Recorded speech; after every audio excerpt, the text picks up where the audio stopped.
बोल रही हो।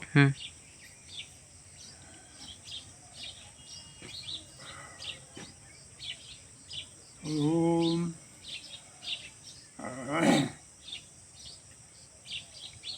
माननीय बंधुगण, हमारे देशवासी, विश्ववासी सबको मैं प्रणाम करता हूँ।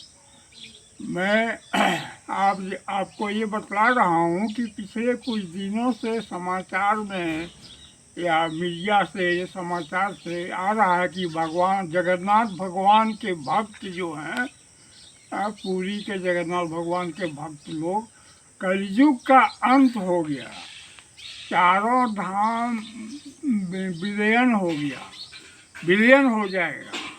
हाँ, ये बात जो है वो उनके भक्त के मुखारबिन से निकला हुआ है। तो भक्त के जो कहता है वो भगवान कहते हैं, भगवान मानते हैं, वही भक्त बोलता है। इसलिए मैं जब वो बोल दिए कि हो गया तो हो गया कलयुग का अंत, और कलयुग का अंत हो गया, कब तक छिपा के रखें? छिपा के तो नहीं रख सकता हूँ। कलयुग का अंत होने के बाद लंबा प्रवचन देते आ रहा हूँ, फिर भी अब कलयुग का अंत कैसे हुआ संक्षेप में बता देता हूँ। कलयुग का 4 प्रमुख कपट लेके आया था। वो परीक्षित राजा की कहानी आप लोग सुन चुके होंगे। बहुत से संत लोग कलयुग की कहानी प्रारंभ जब आए हैं तो परीक्षित राजा ने जो बताया है वो सब सुन चुके हैं। तो 4 प्रमुख कपट का अंत ही कलयुग का अंत है।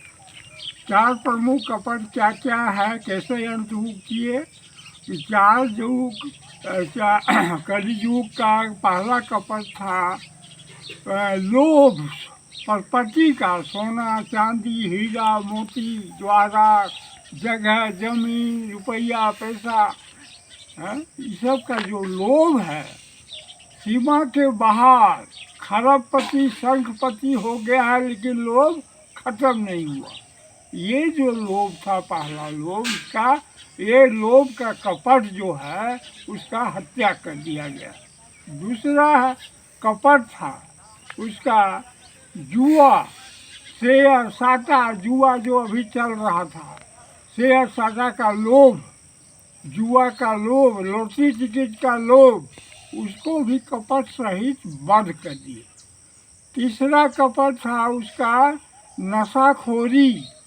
नशाखोरी मतलब समझ सकते हैं कि छोटा से लेकर बड़ा बड़ा नशा, नशाखोरी का कपट, उसको भी पूर्ण बंद कर दिया। इसके बाद में चौथा कपट क्या था कलयुग का? व्यभिचार दोष, नारी की अपमान, नारी के साथ बलात्कार, नारी के साथ व्यभिचार भोग करना, ये बहुत बड़ा जो है दोष था कलयुग का। उसका उस कपट का भी वध कर दिया। तो महानुभाव, मेरे भक्तजन, आप लोगों को यही कह रहा हूँ कि मैं तो हूँ दरिद्र परिवार में जन्म लिया हूँ, किसान परिवार में, गरीब, हजारपति हूँ अभी, बस इतना ही मेरा औकात है। लेकिन मैं जो है कलयुग का कब के वध कर चुका हूँ। तो फिर आप देश में जो देख रहे हैं, सुन रहे हैं, वो क्या कहे? वो कचरा साफ कर रहे हैं। कलयुग का जो कचरा है, कपट का कचरा, वही साफ हो रहा है। और साफ कीजिए। अंग्रेज चला गया, लेकिन उसका कुछ कचरा अभी भी है। कलयुग चला गया है, लेकिन उसका कचरा अभी भी है। तो वो कचरा को आप साफ कीजिए। वो क्या है? डाली फूंगी पत्ता, जब जड़ हम खत्म कर चुके हैं तो आप डाली पत्ता फूंगी को खत्म करने में कितना समय लगेगा?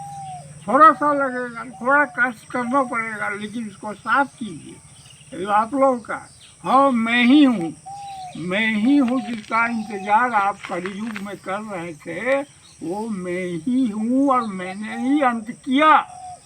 अब उसके बारे में यही है कि कलयुग ने कितना नाश किया, कितना दिया फायदा, कितना नाश, उसका खाता पत्तर बाद में बनेगा। और ये आप लोग जान लीजिए कि सतयुग का इतिहास किसने बनाया? ब्रह्मा ने। त्रेता का इतिहास किसने बनाया? पहले ब्रह्मा ने। हाँ? इसके बाद द्वापर का इतिहास किसने बनाया? किसने लिखा काव्य? पहले ब्रह्मा ने।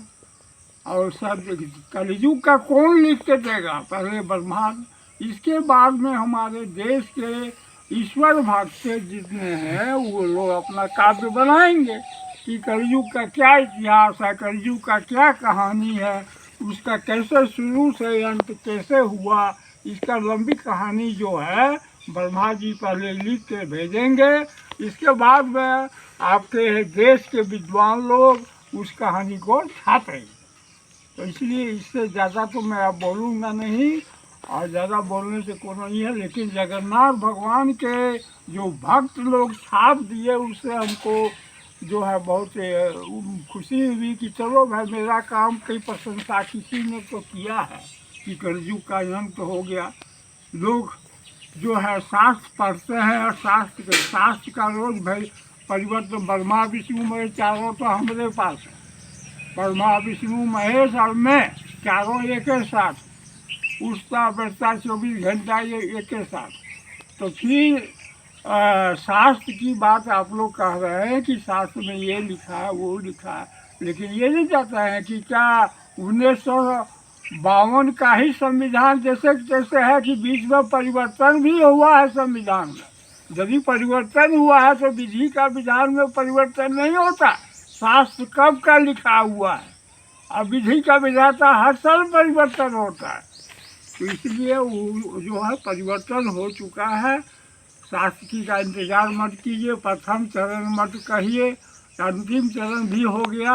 अब आप लोगों को बतलाना है कि कलयुग ने क्या क्या नुकसान किया और क्या क्या हुए। आप लोग बोलिए, अपने से बोलिए कि परीक्षित राजा के सर पर बैठे कलयुग से लेके अभी तक कलयुग ने क्या क्या नाश किया, क्या क्या दिया, क्या लिया है, इस पर आप लोग विचार कीजिए।